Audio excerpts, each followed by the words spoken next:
Hello and welcome to the show. For this week's FailRace versus the community, we would go racing with C Class Pontiac, starting at the Lime Rock circuit. Turn 1 here can often be quite an interesting experience, certainly for an Aztec with all wheels on the grass. In fact, it does very well to get away with that. It's not not too often you end up that far on the grass and can get away with still managing to make it around that corner's another car running a bit wide. Unfortunately, further back, someone would clip the tyre bundle on the inside and cause all manner of chaos that would affect me and dump me down towards the back of the order. The GTO that we're following here was looking for a way past a Firebird. Couldn't quite get anything done, though. Lime Rock isn't the easiest of tracks to overtake on a lot of medium speed corners, not very much in the way of braking zones, and while the GTO has a go at getting to the inside, can't quite get the pass done at that particular moment either. Now, this race, while we were racing, relatively low-class cars, these were, the decent enough speed C-Class vehicles, but for some reason people seem to not be able to drive the cars, and very quickly the field got spread out. We did also have a couple of lag-outs as well. Around this particular circuit, straight-line speed cars can sometimes have a little bit of trouble. The Firebird here, while very, very quick in a straight line, would then lose all of the time immediately as we go through these first couple of corners. Yeah, having a pure speed car at Lime Rock does not tend to go particularly well. The best of the racing would kind of be in the mid-pack. This 70s Firebird trying to pick his way through the order, gets to the inside on the run up the hill, and that would be a position. Not the easiest place to be stuck on the outside on the way up that hill. The tyre bundle on the outside is notorious for catching cars and spinning them round if you run a little bit wide. Yes, it's a terrifying place to be stuck on the outside. The red and white car, though, not done yet. A very, very good run through that final corner. Better straight line speed down towards turn 1, and would get that pass done as well before they even get to the braking zone, although very quickly throws it away by not quite being able to get stopped into the first corner.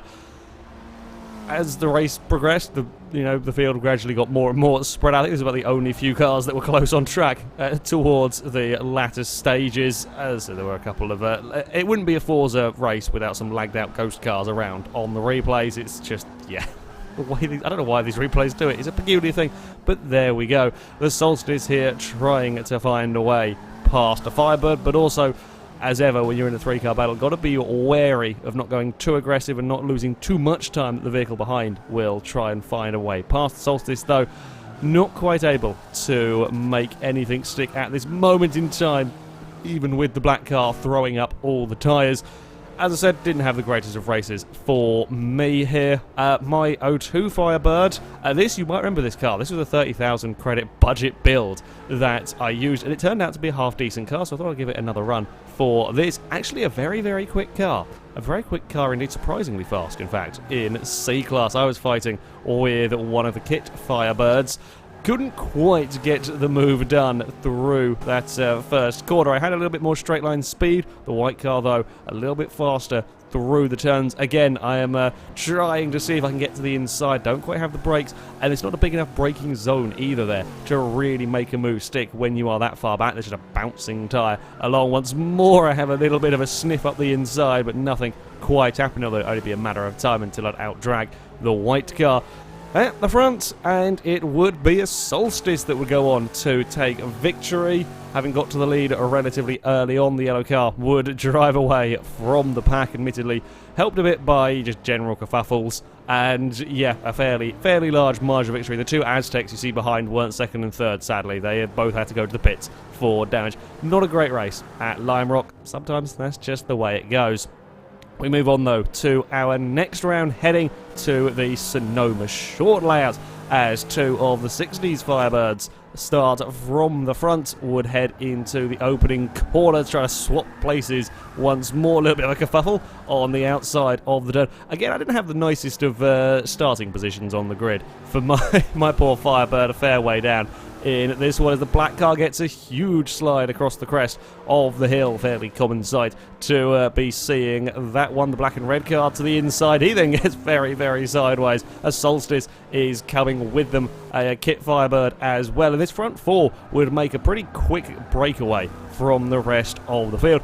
Often very helpful if you can get clear. I mean, it's a huge gap they'd got early on from the rest of the group as we head into the S's, as the Black Firebird would lead them through. Again, Sonoma, not the easiest track to overtake, so you've got to be quite patient around here, especially through these S's in cars that might not be the easiest of things to drive. I did have, well, not a great starting place, did have a bit better luck on the opening lap, managed to avoid the mayhem, was mega fast once more in the O2 Firebird. I tried to go around the outside of about 3 cars at that corner. At the end there was just no space to go. I got boxed in, tried to run a bit wide, that didn't work, lost a place to a white Firebird, still fighting alongside the black car. The Aztec was not as terribly slow as you might expect, which is a weird thing to say. I'll be honest, it's a very weird thing to say. In fact, although I was now coming under fire from my orange car. As we look around the outside of turn 2, there was ish a space for a Firebird. Keep my car alongside, couldn't quite round him up on the outside of the first part of the corner. However, better speed, more grip through this uphill section would put the orange car past, although I was playing it quite risky on the exit of that corner. That's about as much of the track as you can really use and get away with safely.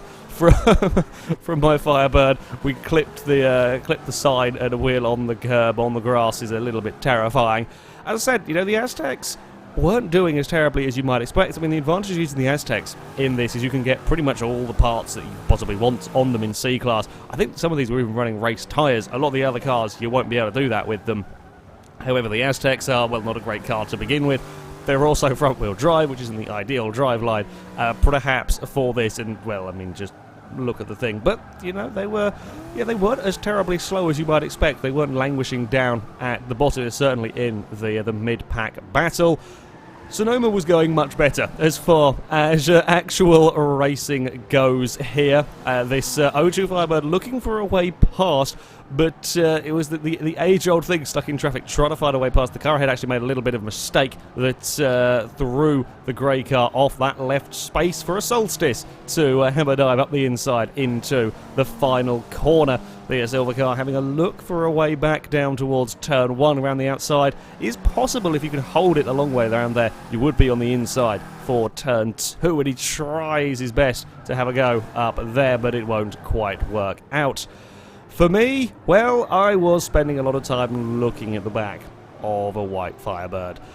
I could not find a way past. I had the fractionally quicker car, but was just unable to make a move stick anywhere around the track as we crest the hill here. I was probing every opportunity I had. I was trying to look for a way past, but the white car was defending very well. I get a good run down this relatively short straight up towards one of the better overtaking spots here. I try to get my car alongside. Again, though, it's not a huge braking zone down there, and it's not quite enough. It's not quite enough to get my car fully alongside. Then we come to the S's, where you've got to be incredibly brave and have plenty of sort of overspeed if you're going to get a pass done through here, which I didn't, and in trying to carry a bit too much speed, I would end up across the curb, and that would lose me a bit of time.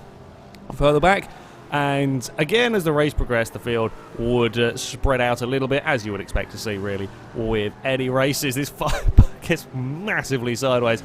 That is yeah, not quite the position you want to have your car. Just a bit too much oversteer would lose him a fair bit of time. That is always going to be an invite, really, to the purple car. Have a go up the inside into the final turn. Fairly straightforward pass in the end, that one. And the final turn is where you're most likely to see overtakes, and this white Firebird was struggling a little bit in general for speed, having lost the place to the purple car. Was then coming under fire from a Solstice. Into the hairpin we go, and the Solstice, big dive up the inside, would get the position. You can see the Aztecs were kind of clinging around in the top 10, surprisingly, in many ways, as the Solstice would run clear here. At the front, well, I was still looking for a way past. Me and the white Firebird were both actually lapping very quickly here, but probably not helped by our fighting with each other. had to go up the inside into the final corner. Still struggling, though, to make that move stick. The white car had the acceleration. You can sometimes get away on that wider line if you can get the speed out of the hairpin. I'm still looking and trying to be brave around the outside of turn. Well, I get it kind of past, but then can't get it stopped in time. We'll run too wide through the next part of the corner, and the white Firebird would be back ahead. That's about the best opportunity I had in the race to get a pass complete. I just couldn't stop my car quite in time. At the front, though, and victory would go to the 60s Firebird, in the end managing to pull a bit of a margin over the rest of the field. Yeah, at the front, as you can see, it was a little bit spread out. The two classic Firebirds, though, very, very quick around here. Lap time-wise, it was actually very similar between a lot of the top sort of 6 or 7 cars. Very, very similar in terms of lap time, but we got spread out, we got in battles and so on, which meant that... yeah, not the most exciting of finishes at the front. Quite a lot of fun for me, at least, in the mid-pack. Our final race, and we would head to the Road Atlanta circuit. Another Pontiac Aztek was in this one. Of course, the front-wheel drive car would struggle off the line, losing quite a number of positions. It is kind of to be expected a little bit. However, as we get into the corners, the Aztek was actually holding its own, as GTO would... yep, be overtaken by Pontiac, admittedly a little bit assisted by the general cluster at the top of the hill, someone clipping the tyre bundle. Again, the tyre bundles are so bloody dangerous around some of these. I get the idea of them to stop corner cutting, etc., but they just sort of grab a car and spin it into traffic. This time, you know, while everyone kind of had to back up and check up and were a little bit wide, nobody collected the car that got spun by brushing the tyre bundle, but yeah, it causes so many issues. The Aztecs still fighting away with the GTO, having briefly got the position. The GTO, keen not to be embarrassed by an Aztec, was going to get held out wide as we head onto the straight, although the GTO much faster in a straight line. At the front of the field, and it was two Firebirds fighting for the lead. The kick Firebird in second, looking for any way past. The blue car quicker through the turns and would get a mega run out of the last corner. That would manage to just about draw me alongside, and it's a big dive under braking from the blue car to try and take that lead, but as we saw in my pass attempts at Sonoma, just a little bit too wide on the exit. A good cutback from the purple car would see him back up into the lead, although as we now come rushing down the hill, the blue car again is going to be fast through these next couple of corners, but it's very difficult to do very much in terms of overtaking down here. It's not the easiest of corners to get a pass done, as the purple car will just position his vehicle where he wants it, and then we have a little bit more of a straight down here. Blue car just not quite able to get close enough again. This is a sensible, a decent overtaking opportunity at the end of the sort of short straight here, but not quite close enough to affect a pass. It was plenty busy going on in the mid-pack, as you would expect. The Kit Firebird riding on board with here, very, very fast in a straight line. A little bit out of control, though. It's not, when you get to change direction to get past somebody in a straight line, you don't want the back of your car letting go on you. That's a little bit on the scary side. Does, though, get away with it. In fact, so much straight line speed in this car will come soaring up the inside of the Aztek. Does still have to try and get the vehicle stopped in time. The Aztek was, not too terribly slow through the corners. In fact, tries to have a go up the inside out of the chicane. The Firebirds having none of it, covering that inside line, although still struggling a little bit with that oversteer as we head around the final corner. For me, well, I'd started at the very back. 24th place in this race for my Firebird, along with another O2 Firebird, started in, I think, 22nd. We were absolutely flying once more around this circuit. He'd pick his way past GTO Judge. I would then follow suit. Just could carry so much quarter speed with these cars. They really are, while they're not the prettiest of looking cars, in fact, with the exception of the Aztek, they are by far the ugliest thing on these circuits. However, they were proving to be mighty quick, could hold their own in a straight line, and were very, very fast through the corners. Again, much like we saw at Sonoma, much better race out here at Road Atlanta. Another one of the Kit Firebirds having a battle with a 70s car as we head down towards the chicane. Would be fairly even in terms of straight line speed. The white and orange car tried to make it stick around the outside of the first part. If you have the grip to get away with that, it can work out quite well for you. You'd be stuck on the outside of one corner, but you'll be on the inside for the exit and for the final corner, but not quite the speed in that poor car. As I said, me and the other O2 Firebird, along with the black and red kit car, were absolutely flying around this circuit. I was once again stuck looking at the back of another car. Get a very, very good run, though, through the final turn. That would put me up the inside into the first corner, making sure this time not to overrun the turn. I would finally find my way past a vehicle. Unfortunately, I would then immediately go and throw away all of my hard work by running wide out of the corner. I basically didn't have the best of luck when it came to overtaking vehicles, although we could see a big squabbling group of cars at the front. The white and blue Firebird was continuing to be very, very quick through the corners, but then struggling in terms of straight line speed, and in fact, everything was struggling in terms of straight line speed. So the black and red car, the blue vehicle, would just about manage to fend off the position through one corner, but was always going to be in trouble. You know, he has the grip and has the speed to make that stick around the outside, which is a pretty good maneuver, but then there goes the acceleration. It's just gone. It's just too quick. I mean, it wasn't absurdly overpowered in that it was, you know, putting hundreds of feet on all of us down the straight, but it was certainly quick enough to make the rest of our lives difficult.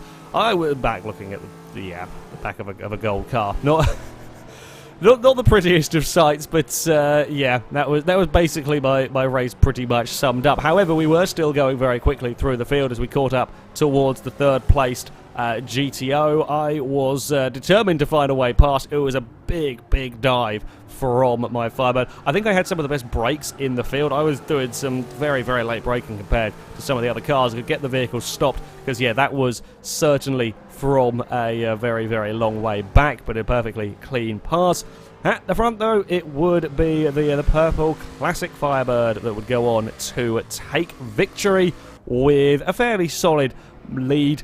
Again, much like we've seen in previous races, lap time-wise, very, very similar between a lot of the top sort of 6 or 7 cars, but as battles progressed, as cars managed to escape away at the front, you could run in clean air, you could get that little bit of free space. For me, unfortunately, making onto the podium just that little bit out of reach. This second, third, fourth, fifth, we were all very, very close towards the end of the race. I just ran out of time to do anything about the cars ahead, although our O2 Firebirds would go for some very sideways stuff around the final corner.